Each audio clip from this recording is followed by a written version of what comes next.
Attorney Stephen, you ask your client to answer that it's not an incriminating question.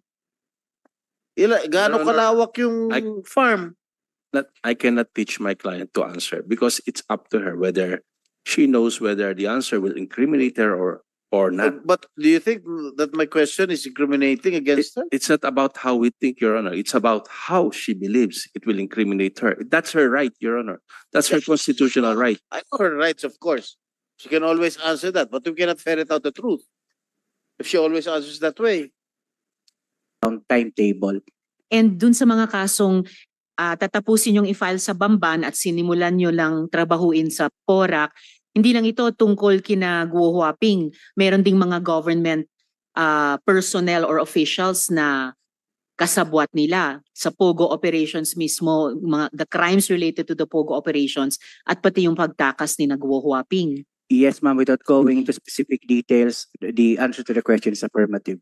Alright, salamat. Kasi sa ngayon, para sa amin yun yung isang malaking gap pa. Dahil hindi naman pwedeng sina Guo Huaping lamang ang mananagot sa kung anumang mga krimen ang mapatunayang nagawa nila. But yung mga kasama natin sa gobyerno who aided and abetted, even profited, kung totoo yung mga lahat tayo nakakarinig na ganyang mga usap-usapan ng suhol, no? One of the worst things in government ay dapat matukoy din para yung hustisya ma-deliver sa ating mga kababayan. So, huli na lamang before I turn over to SP Pro Tempore, Senator Jinggoy. Isang tanong kay Miss Sheila mula sa akin sa hearing na to. So, ulitin ko lang, talaga bang hindi mo alam na ikaw ang may-ari ng Alicel? Hindi po. Kasi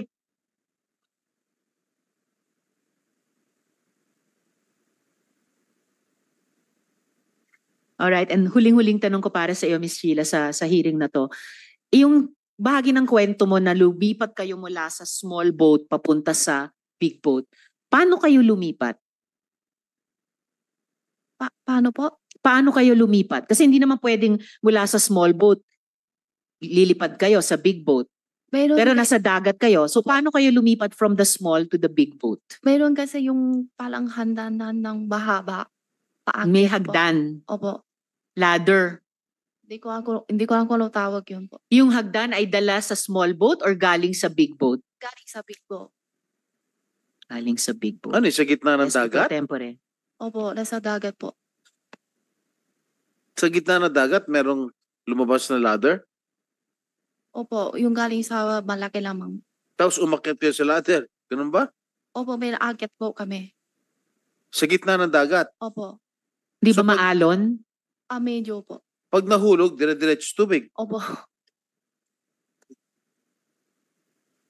May mountain climbing na nangyayari dito. Kung totoo yung kwento mo, Miss Sheila.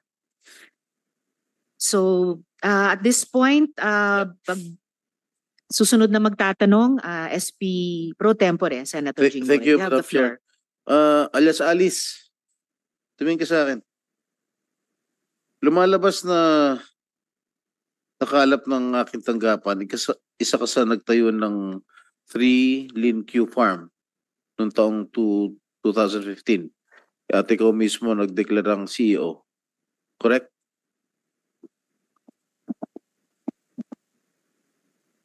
Sen, may case po final po sa akin sa AMLAC. So, I invoke my right against self-incrimination po. Sorry po. May mga dokumento na eh. Pinapa-confirm ko lang sa'yo. Opo, Sen. Pero may na-file na rin po sa akin ng AMLAC. Okay, what is the nature of the business? The nature of the business po is piggery po. Okay, where is it located? Malabobo. Where? Malabobo, mga Tarem, Pangasinan. Mga Tarem. Is it still operational? Sa ngayon po, Sen, hindi ko po alam. Hindi mo alam pero ikaw CEO. Sen, I invoke my right against self-incrimination. I'm just asking if it is still operational. That is not an incriminating question. Operating po, hindi ko po alam as of the moment po. Gaano kalaki itong farm nito?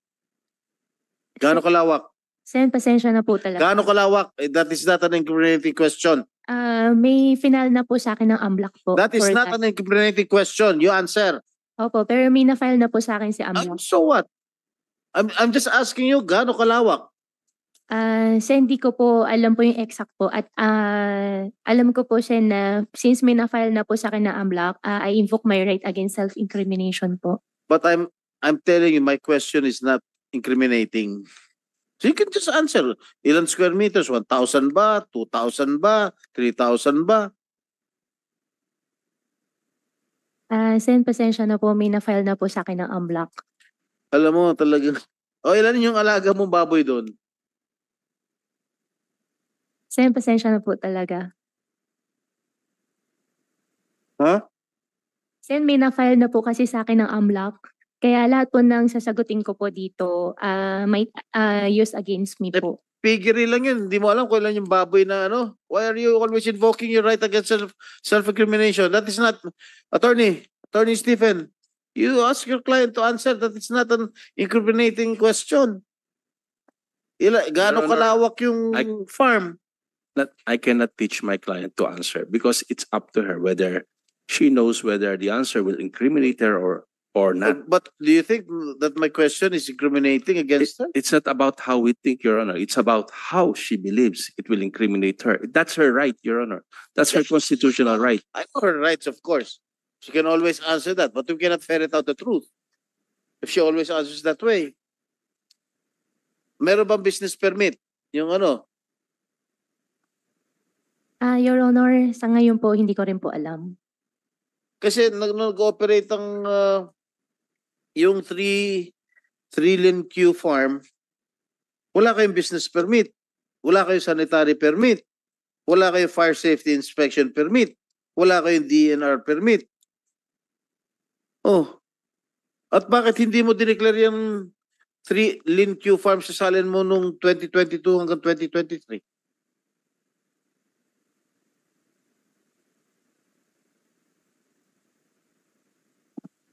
Sen, hindi po ako sure kung na-declare po. Madam Chair, can you please, Sofina, Duces Tecum, the salin? Of, meron na ba? Salin nga. Can you, okay, are you Yes, aware of, SP Pro Tempore, we will furnish it. are you aware of the bank transactions of your piggery, yung 3 Lin Q? Aware ka ba? Sen, anong pong transaction po? Okay. Ang pinupunto ko rito, okay, yung kumpanya mo with a 10 million capital had no financial activities in 2018, 2019, and 2020.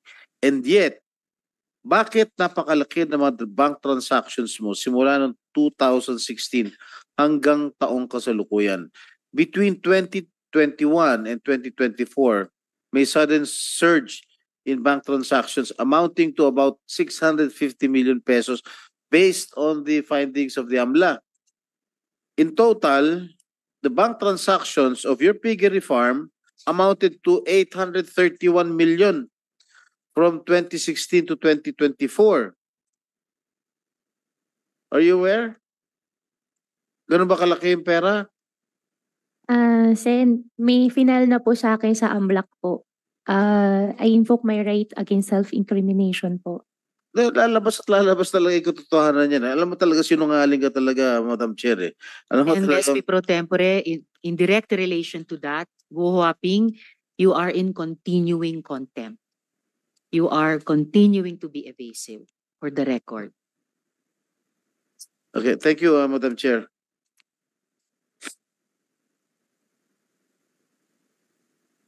Oh, dito sa salin mo, you did not declare. Walang pangalan ng 3 Lin Q farm. Dito, sa salin mo. Sen, di po talaga ako sure kung, pero alam Hindi ko nga, po wala nga. I'm telling you, wala ka nilagay. You did not indicate it. In your salin, you want me to confront with these papers, with these documents?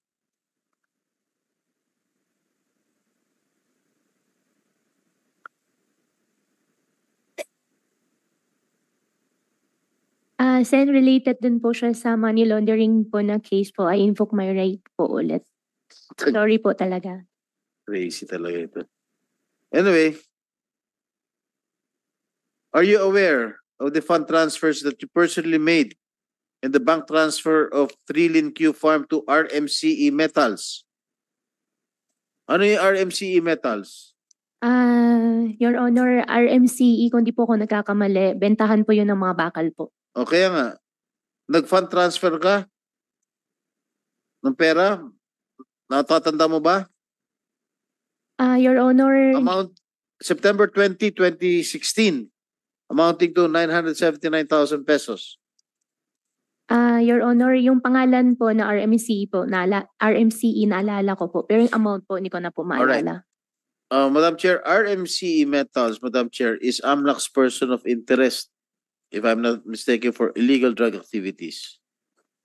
And aside from 3 Lin Q, you yourself remitted to RMCE Metals 800,000 in a single transaction in 2019. What is that for? Ang transaction po namin kay RMCE po is puro bakal po. In one single transaction, 800,000? Bakal lang po yung natandaan ko po na binili po namin sa kanila kasi yun lang po din yung alam po namin na product po nila. So, Madam Chair, I think these corporations, along with several other companies of alias Alice, are just being used as a front for money laundering. And there are several questionable and humongous bank accounts or bank transactions that are not backed up by their incomes and business activities. And I think AMLAC should take note of this. Sino representative ng AMLAC? Attorney Arnold. Yes, Your Honor. That's already part of our investigation, Your Honor. All right.